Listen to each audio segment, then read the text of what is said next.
आरती यादव आपके अपने YouTube channel biology with Aarti Yadav में आप सभी लोगों का हार्दिक अभिनंदन करती हूँ और इसी के साथ साथ आप सभी को हमारा नमस्कार। तो आज हम आपके लिए टॉप 1000 क्वेश्चंस की जो हमारी सीरीज चलती है सुबह के टाइम उसकी क्लास नंबर 39 आपके लिए लेकर आए। आज की जो क्लास नंबर है वो 39 है। अभी तक आपने पिछली सभी क्लासें नहीं देखी इस सीरीज की तो आप लोग एक बार जरूर देखिएगा। बहुत ही इंपोर्टेंट क्वेश्चन हमने वापस सॉल्व कराएंगे जो आपके एग्जाम में आपको जरूर हेल्प करेंगे। आप किसी भी एग्जाम की तैयारी हो जा रही है, किसमें कर रहे हो, मेडिकल लाइन में, जितने भी नाम हम थंबनेल में लिखते हैं सभी के लिए ये क्वेश्चन इम्पोर्टेंट है। जितने भी क्वेश्चन हम यहाँ पर कराते हैं सभी क्वेश्चंस आपके लिए इम्पोर्टेंट है। तो अभी तक आपने पिछली सभी क्लासें नहीं देखी है तो एक बार उन क्लासों को आप लोग जरूर देखिएगा।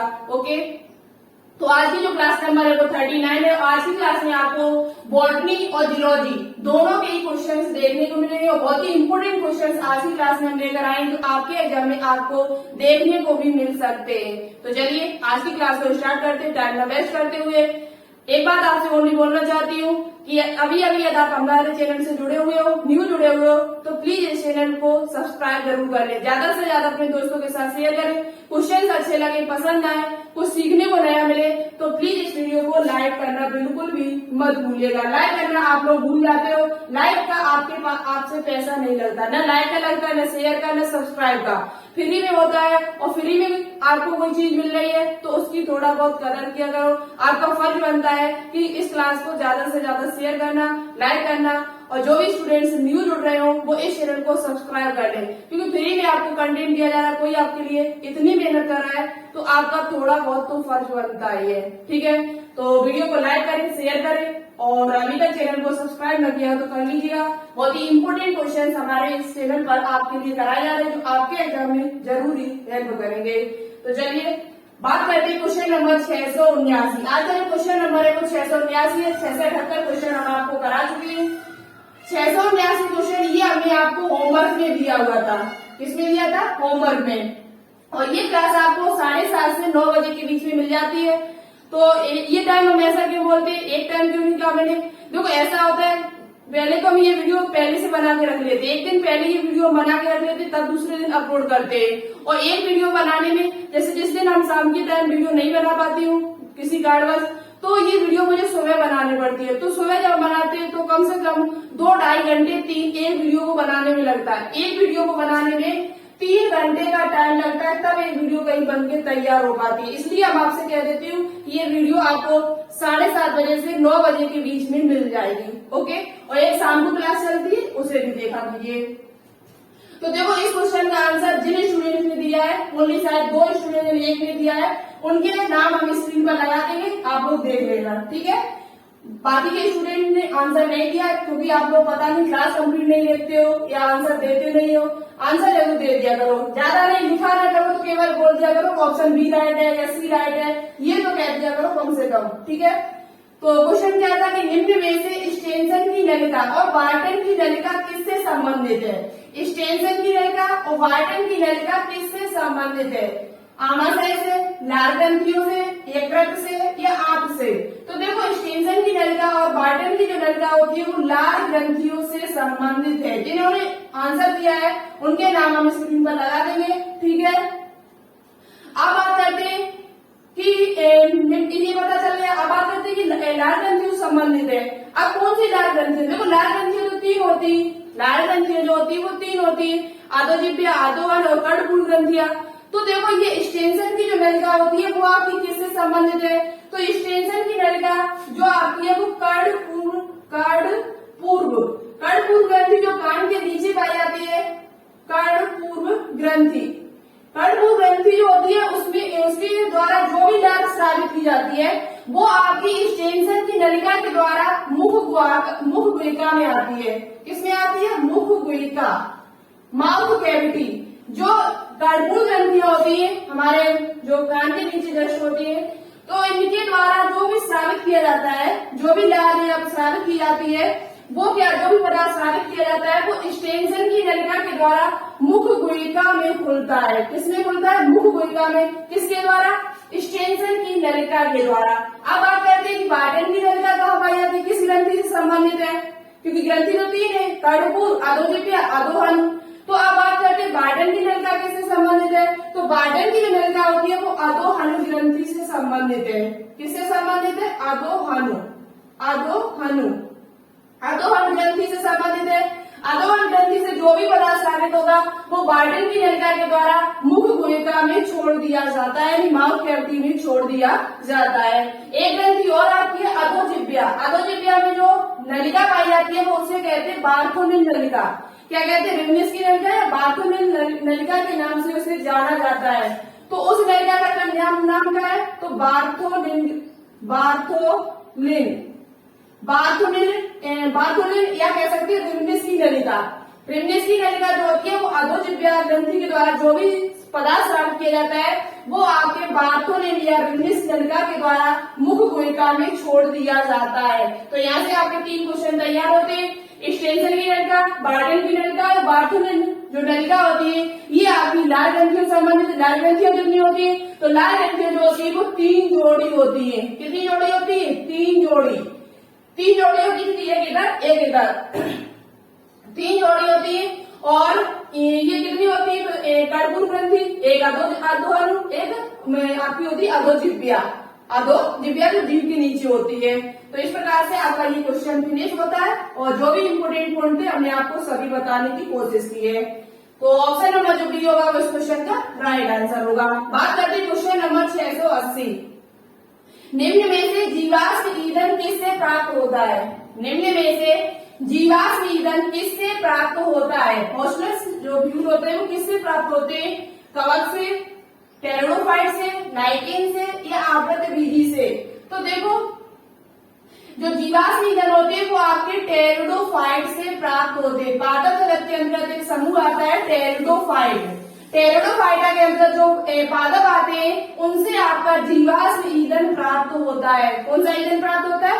जीवाश्म ईंधन प्राप्त होता है। तो अब वो कमेंट बॉक्स में कमेंट करके ये बताएं हमको टेरिडोफाइटा के अंदर कौन कौन से पादप आते हैं, क्योंकि हम आपको ये बता चुके हैं। यदि आप लोग बताओगे कमेंट बॉक्स में कमेंट करके तो आपका रिवाइज हो जाएगा। एक बार कॉपी में पढ़ोगे, किताब जो जहां में आपने लिखा होगा उसे पढ़ोगे तो उसके साथ साथ आपके और भी क्वेश्चन रिवाइज होंगे। तो ये क्वेश्चन हम आपको बता भी चुके हैं पहले से। देखिए आपको कितना याद रहता है। तो आप लोग टेरिडोफाइट के अंदर जो भी पादप आते हैं उन सभी के नाम लिखोगे, कमेंट बॉक्स में कमेंट करके बताओगे। चलिए तो इस क्वेश्चन का जो राइट आंसर होगा वो ऑप्शन नंबर बी होगा। जीवाश्म विज्ञान के जनक किसे कहा जाता है? तो बीरबल साइनी को कहा जाता है। बीरबल साइनी को जीवाश्म विज्ञान का जनक कहा जाता है। किसे कहा जाता है? बीरबल साइनी को। ठीक है, इनको क्या कहा जाता है? जीवाश्म विज्ञान का जनक कहा जाता है। पैलियोंटोलॉजी, जीवाश्म विज्ञान यानी जीवाश्मों का जो अध्ययन किया जाता है वो पैलियोंटोलॉजी में किया जाता है। किसमें किया जाता है? पैलियोंटोलॉजी में किया जाता है। ठीक है, बात करते हैं question number 681। Very very important question है, इसमें आप स्टार लगा लेना, आपको ये क्वेश्चन एग्जाम में मिल सकता है। इंटरफेरोन एक प्रकार का है, वसा, कार्बोहाइड्रेट, न्यूक्लिक अम्ल, प्रोटीन। तो देखो इंटरफेरोन, सबसे पहले बात करते हैं इंटरफेरोन होता क्या है। तो देखो हमारे शरीर में संक्रमित विषाणु, जो संक्रमित विषाणु से कोशिकाएं, वायरस से संक्रमित कोशिकाएं, वायरस से संक्रमित कोशिकाएं हमारे शरीर में जो कशेरुक होते हैं, जो कशेरुक प्राणी होते हैं जिनमें रीढ़ की हड्डी पाई जाती है, उनमें वायरस से संक्रमित कोशिकाओं के द्वारा, वायरस से संक्रमित कोशिकाओं के द्वारा उत्पादित जो प्रोटीन होती है, उत्पादित जो ग्लाइकोप्रोटीन होती है उसे ही इंटरफेरोन कहा जाता है। वायरस से संक्रमित कोशिकाओं के द्वारा जो उत्पादित प्रोटीन है, उत्पादित जो प्रोटीन होती है उसे ही क्या कहा जाता है? तो उसे ही आपका इंटरफेरोन कहा जाता है। क्या कहा जाता है? इंटरफेरोन कहा जाता है। तो ये पूछा गया आपसे कि इंटरफेरोन क्या है? वसा है, कार्बोहाइड्रेट है, न्यूक्लिक अम्ल है, प्रोटीन है। तो इंटरफेरोन जो आपका होता है वो एक प्रकार की प्रोटीन होती है। क्या होती है? एक प्रकार की प्रोटीन, यानी कि प्रोटीन में भी पूछा जाए तो ग्लाइकोप्रोटीन होती है। कौन सी प्रोटीन होती है? ग्लाइकोप्रोटीन, जो शरीर में हमारे पाई जाती है, ग्लाइकोप्रोटीन होती है। कौन सी प्रोटीन होती है? ग्लाइकोप्रोटीन। अब बात करते हैं ये तो आपको समझ में आ चुका कि इंटरफेरोन किसे कहते हैं। तो वायरस से संक्रमित कोशिकाओं के द्वारा उत्पादित प्रोटीन होती है उसे इंटरफेरोन कहा जाता है। इंटरफेरोन यदि आपके शरीर में बन रहा है तो बाहर से आने वाली जो भी अब कोशिकाएं होंगी उनसे आपके शरीर की सुरक्षा करती है। क्या करती है? सुरक्षा करती है। अब बात करते हैं इंटरफेरोन की खोज किसने की थी, किसने इसके बारे में बताया हुआ था। तो देखो इंटरफेरोन के बारे में जो बताया था वो आपके एक दो वैज्ञानिक थे। कौन कौन से? ये ऑप्शन आपका मिटर गया, चलो हम लिख देते दोबारा से। प्रोटीन, यही ऑप्शन राइट होगा आपका। अब बात करते हैं कि इंटरफेरोन के बारे में बताया किसने था। तो इंटरफेरोन के बारे में आपका बताया था आइजैक व लिंडमैन। आइजैक तथा लिंडमैन नाम के दो वैज्ञानिक थे जिन्होंने 1957 ईस्वी में इंटरफेरॉन के बारे में बताया। इंटरफेरॉन की जो खोज करता है उनका नाम क्या है आपसे पूछा जाए तो आइजैक व लिंडमैन ने 1957 ईस्वी में इसके बारे में बताया था। तो इंटरफेरॉन क्या होती है? तो एक प्रकार की प्रोटीन होती है, उसमें प्रोटीन में भी पूछा जाए तो ग्लाइकोप्रोटीन होती है। बात करते हैं क्वेश्चन नंबर 682, बहुत ही अच्छा क्वेश्चन है ये भी।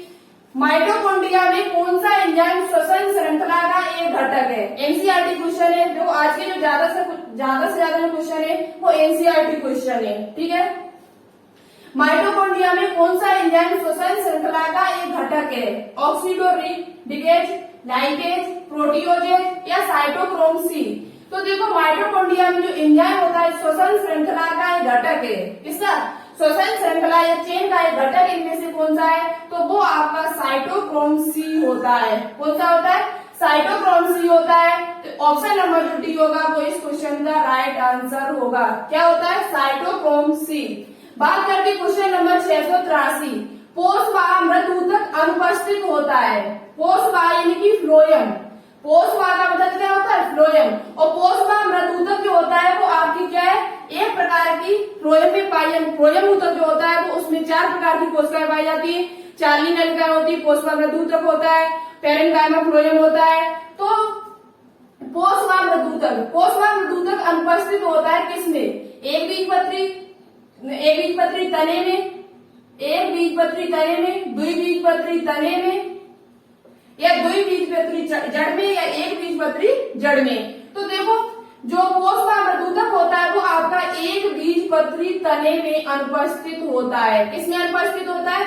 एक बीजपत्री तने में अनुपस्थित होता है। ऑप्शन नंबर जो ए होगा वो इस क्वेश्चन का राइट आंसर होगा।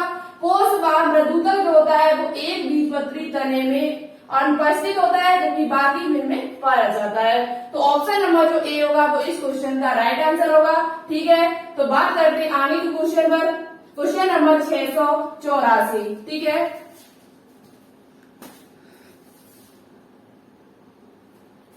तो चलिए अब बात करते हैं क्वेश्चन नंबर 684।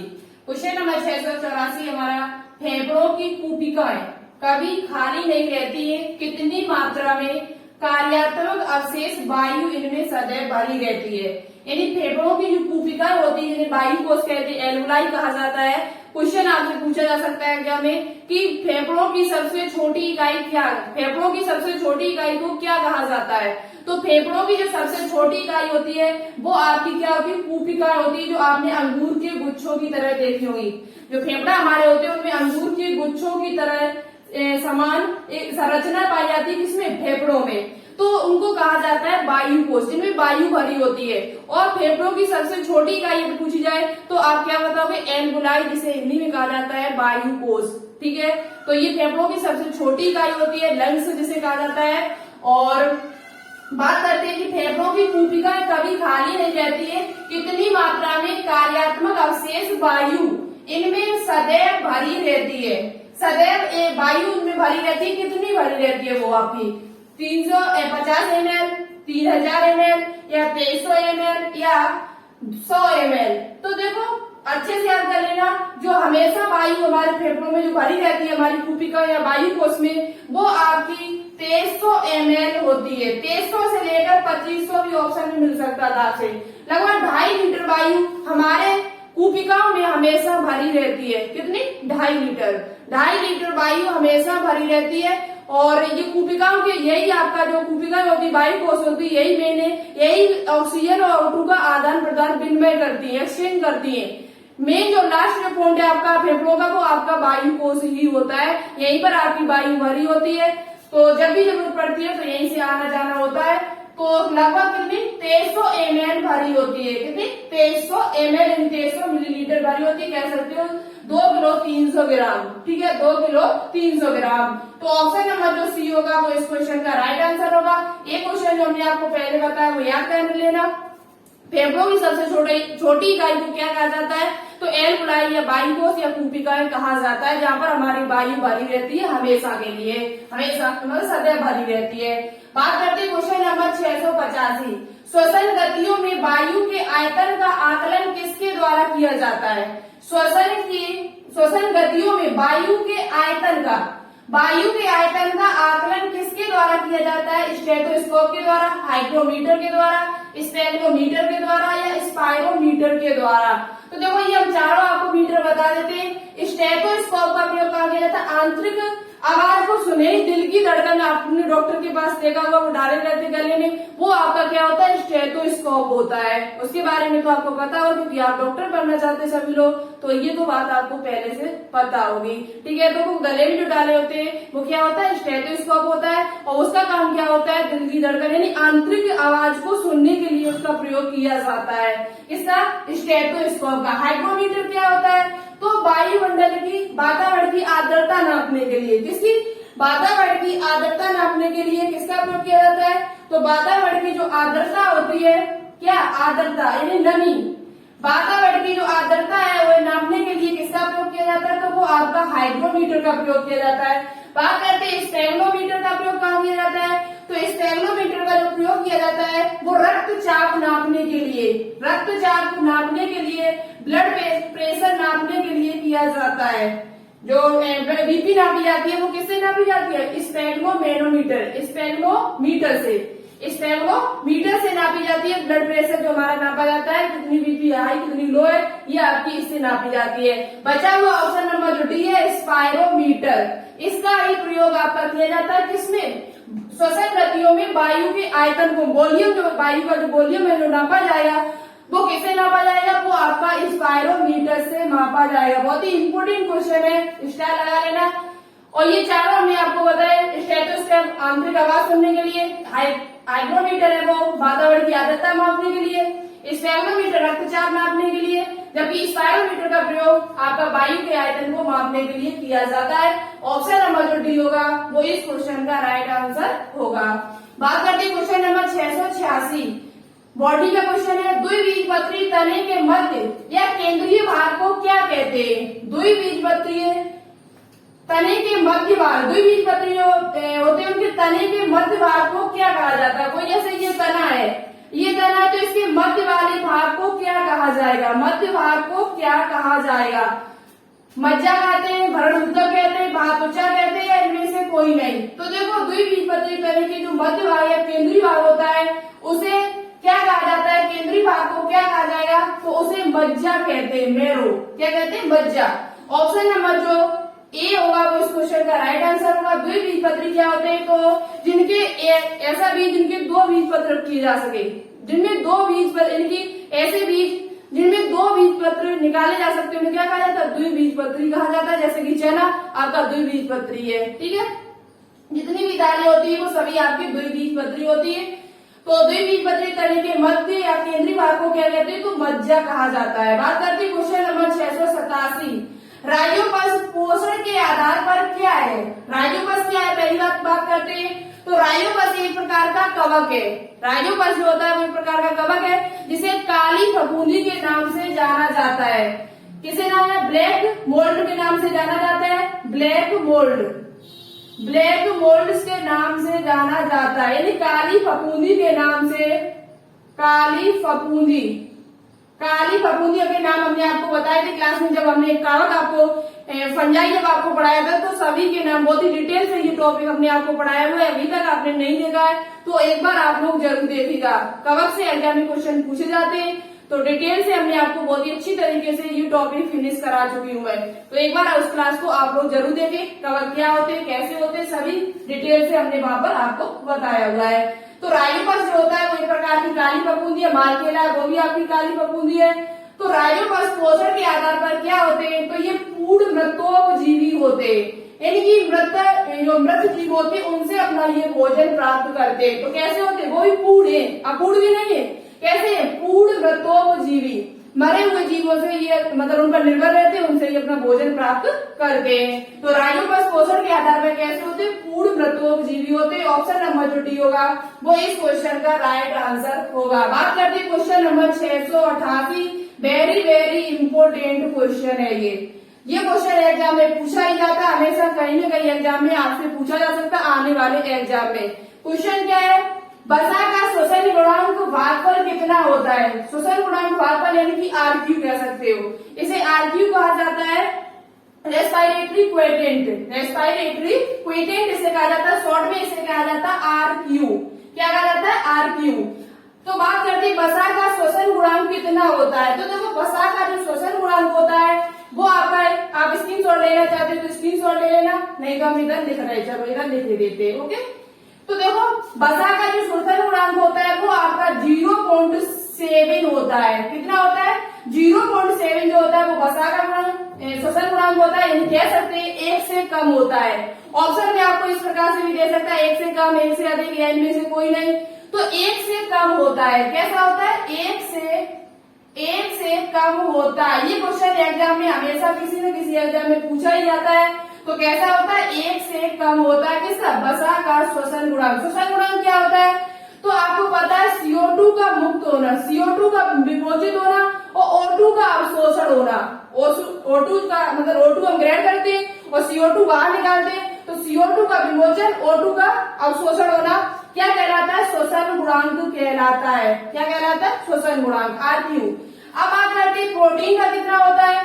तो प्रोटीन का जो श्वसन गुणांक होता है वो आपका कितना होता है, प्रोटीन का जो श्वसन गुणांक होता है वो आपका होता है कितना, 0.7 से लेकर 0.9 तक, 0.7 से लेकर 0.9 के बीच प्रोटीन का होता है। जबकि कार्बोहाइड्रेट की बात कर ली जाए तो कार्बोहाइड्रेट का जो श्वसन गुणांक होता है वो आपका कितना होता है, 1 होता है। कितना होता है, 1।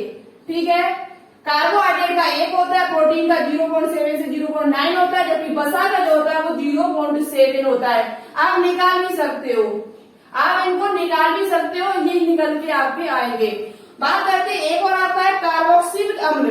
कार्बोक्सिलिक अम्ल जो होता है उसका जो श्वसन गुणांक होता है वो 1 से अधिक होता है, 1 से अधिक। कार्बोक्सिलिक अम्ल किसका, कार्बोक्सिलिक जो अम्ल होता है उसका जो श्वसन गुणांक होता है वो कितना होता है, 1 से अधिक होता है। आयु आपको शायद यहाँ दिखाई न दे रहा हो, हमारे साथ से दिखाई दे रहा है, यहाँ पर हम लिख देते हैं। तो प्रोटीन का आपका हम आपको बोल देते हैं, प्रोटीन का जो होता है वो 0.7 से 0.9 होता है, जबकि कार्बोहाइड्रेट का 1 होता है, वसा का 0.7 होता है, और कार्बोक्सिलिक अम्ल का जो श्वसन गुणांक होता है वो आपका कितना होता है, 1 से अधिक होता है, 1 से अधिक होता है। तो ऑप्शन नंबर जो सी होगा वो इस क्वेश्चन का राइट आंसर रहेगा। बात करते हैं क्वेश्चन नंबर आगे, ठीक है।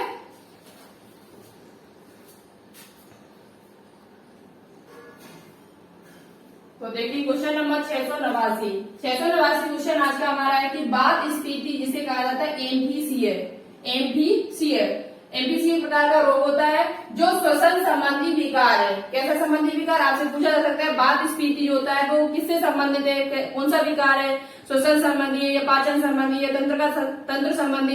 तो श्वसन संबंधी जो बात स्फीति है वो आपका श्वसन संबंधी विकार है, सांस से संबंधित विकार है, एक रोग है। विकार का मतलब होता है एक प्रकार का रोग कह सकते हैं। जो धूम्रपान करते, स्मोक करने वालों में अधिक पाया जाता है। क्यों? बात स्फीति रोग है वो धूम्रपान करने वालों में अधिक पाया जाता है। क्या ऐसा होता है उनमें? श्वसनियां क्षतिग्रस्त हो जाती है, पाई जाती, कुपिका की दीवारें क्षतिग्रस्त पाई जाती है, प्लाज्मा झिल्ली क्षतिग्रस्त पाई जाती है, इनमें से कोई नहीं। तो देखो बात स्फीति या एम्फीसिया जो श्वसन संबंधी विकार है वो धूम्रपान करने वालों में ज्यादा इसलिए पाया जाता है क्योंकि कुपिका की दीवारें क्षतिग्रस्त पाई जाती है। जो कुपिका होती है, जो फेफड़ों के अंदर पाई जाती है, वायु कोष पाए जाते हैं, जिसमें वायु का आदान प्रदान होता है, एक्सचेंज होता है, उनमें क्या होता है, उनकी दीवारें जो होती है वो क्षतिग्रस्त हो जाती है, घायल हो जाती है। इसलिए ये धूम्रपान करने वालों में अधिक पाया जाता है। और धूम्रपान करोगे तो आपको ज्यादा से ज्यादा बीमारी वैसे भी होती है। तो धूम्रपान से तो आप लोग बहुत ज्यादा दूर रहिए। जो भी करते हो आपके या तो पापा मम्मी यानी पापा करते हैं या सॉरी मम्मी नहीं, ओके जल्दी में कब गया, यानी कि वो कोई भी करता है तो उनसे कहो या आप धूम्रपान मत कीजिएगा, ठीक है। धूम्रपान से बहुत सारी बीमारियां इस टाइम उत्पन्न हो रही है।